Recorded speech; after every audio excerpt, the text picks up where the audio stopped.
3 laboratori per 2500 metri quadrati in quel di Mestre, all'Angelo per un controvalore di 8 milioni e 330 milioni di euro di infrastrutture, e poi questa piastra angiografica che comunque riguarda la neuroradiologia e la radiologia interventistica con 4 sale. E non solo, ancora una volta grande innovazione, questo lo dobbiamo ai tanti operatori di altissima qualità che abbiamo, in modo tale che possano continuare in questo loro percorso di crescita e di qualità delle cure. Taglio del nastro all'ospedale di Mestre per l'inaugurazione di 2 nuove strutture, il sistema integrato di laboratori e la nuova piastra angiografica già operativa nel lab dell'Ustre. Al piano terra il laboratorio permette di rendere più efficiente il processo di analisi dei campioni, ridurre quasi allo zero gli errori umani e aumentare la velocità delle operazioni. Almeno 2 sono collocati invece i laboratori di genetica e citogenetica, oltre quello di microbiologia. 2 anni e mezzo di lavori,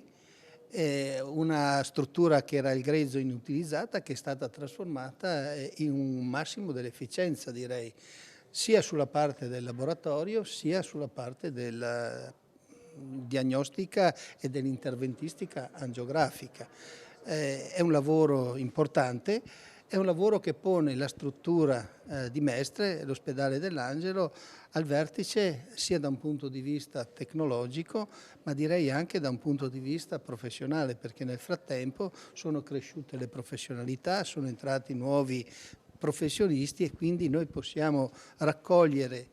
con sicurezza anche le sfide del futuro. Grazie al nuovo sistema integrato, l'ospedale di Mestre è in grado di gestire gli esami di laboratorio dell'intera rete ospedaliera dell'azienda sanitaria e continuerà ad essere affiancato dai laboratori per la gestione dell'urgenza nelle strutture di Venezia, Mirano, Dolo e Chioggia.